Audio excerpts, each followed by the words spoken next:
अस्सलामुअलैकुम दोस्तों, क्या हाल चल। आपके कुछ कमेंट्स हैं जी और उनके जवाबात। नौशाद इंडिया, नाइस भाई, थैंक यू। इन्होंने वो पॉलिटिक्स वाली वीडियो जो है ना वो लाइक की है। अच्छा जी, उसके बाद असगर अली, बहुत शुक्रिया भाईजान हार्ट्स बजने का। अदनान राजपूत, वालेकुम अस्सलाम।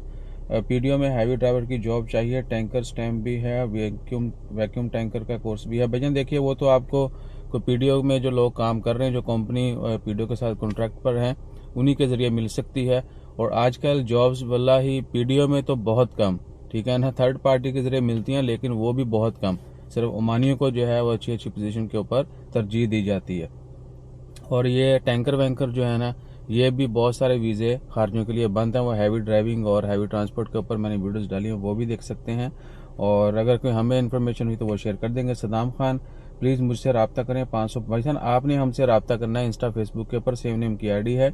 और अगर टाइम पे रिप्लाई ना आए तो आपने इधर हमें कमेंट कर देना कि इस जो है ना वो आईडी से मैसेज किया फलान जगह पे, वहाँ पे रिप्लाई कर दें। आसिफ बाजवा, भाई साहब, ओमान से हमारा जाने के लिए क्या डॉक्यूमेंट्स रिक्वायर हैं विजिट के लिए? भजन देखिए, मोस्टली लोगों तो वीज़ा मिल जाता है ऑनलाइन, वो खुद भी ले सकते हैं, ट्रैवल एजेंट के जरिए भी ले सकते हैं। अदरवाइज उनको क्या है कि वीज़ा लेने के लिए एनओसी चाहिए।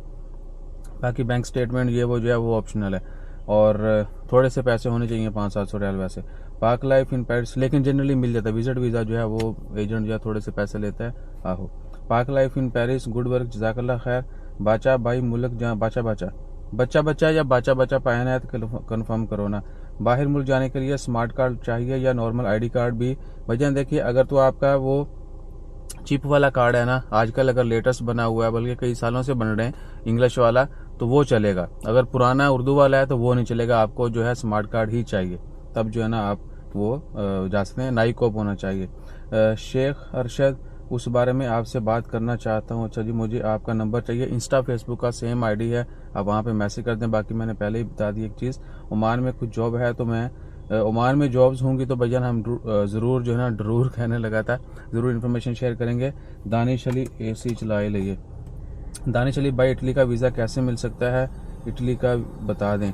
भैया देखिए, किसी भी मुल्क का वीज़ा लेना हो तो सबसे पहले आपने जहाँ पर हैं उस मुल्क में उनकी एम्बेसी जो है वो विजिट करनी है।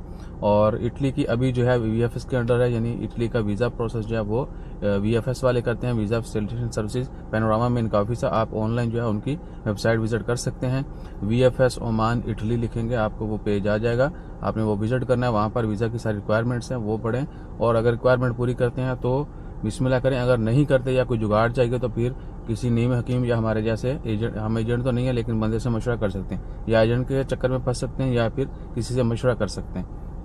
मगर सबसे बेहतरीन है कि आप वो वेबसाइट विजिट करें और रिक्वायरमेंट चेक करें, दैट्स इट। उसके अलावा वल्लाह ही कोई गिदड़ सिंह नहीं है, लोग पता नहीं क्यों परेशान है। शाहजई शाह, ओमान से नकद कितने ओमानी रियाल अपने साथ पाकिस्तान भेज देंगे? पाकिस्तान में जाने के लिए आपको जो है ना एक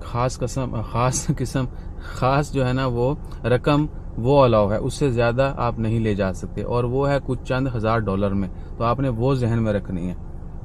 अदरवाइज वहाँ पर जो है ना आजकल तो ये चीज़ें ज़्यादा चेक होती हैं, अगर पकड़े गए तो लॉ लग सकते हैं। बाकी मैं ये डिटेल जो है ना दोनों तरफ से चेक करके भी आपको, ओमान से तो कुछ दोस्त साहब ने बताया था कि वो 12,000 रियाल तक जो कैरी किया उन्होंने, लेकिन उनको पाकिस्तान में ना तो किसी ने पकड़ा ना आहो, ठीक है, हो जाता वो डिटेक्ट ही ना होते वो पैसे बहुत ज़्यादा बैग पर होने तो फिर शायद होंगे हो, लेकिन ये चेक करके इसके ऊपर ज़रूर बले फेरेंगे। मियाँ शफीक भाई, सुना है कि ओमानी जो पिकअप चलाते हैं उनको 300 का मुखालफा हो रहा है, कोई कोड वगैरह लेना पड़ेगा? भैया इसके मतलब भी इन्फॉर्मेशन लेके चेक करेंगे। और स्किन ट्रीटमेंट का आज वीडियो मैं फिर अपलोड कर ही देता हूँ, ये रोज़ का कमेंट है और पिछले वीक का कमेंट इन्होंने किया हुआ है। वीडियो भी मैंने उसी दिन बनाई हुई थी लेकिन वो अपलोड नहीं की। तो इंशाअल्लाह ताला खैर, उम्मीद है कि आप सब लोग जो है वो खैरियत से होंगे, हंसी खुशी ज़िंदगी गुजार रहे होंगे, और हालात से बाखबर रहिए। अपने साथ जो अपने अहबाब हैं उनसे भी बाखबर रहिए। जो जेब काटने वाले हैं, नहीं वो दोस्त जिनकी जेब पे ऊपर नज़र होती है, मैं ऐसे वास्ते बटन लाए हुए वो पामदी नहीं है, वैसे शो वास्ते, ठीक है, तो उनसे दूर रहिए। बाकी कोशिश करें कि जो मुसीबत में है उसके काम आइए, ताकि अल्लाह ताला भी आपकी तमाम मुसीबतें दूर करे। जज़ाकल्लाह, अल्लाह हाफिज़। यानी हमें दूसरों के अगर हम काम आते हैं ना, तो ये नहीं करना कि मैंने इसके ऊपर आसान करना है, आपने अपने लिए आसानियाँ पैदा करनी। अगर आप किसी की मुश्किल आसान करेंगे तो अल्लाह ताला आपके लिए जो ना रास्ते खोल देगा, आपकी मुश्किलें आसान हो जाएंगी और आपको पता भी नहीं चलेगा। जज़ाकल्लाह, अल्लाह हाफिज़।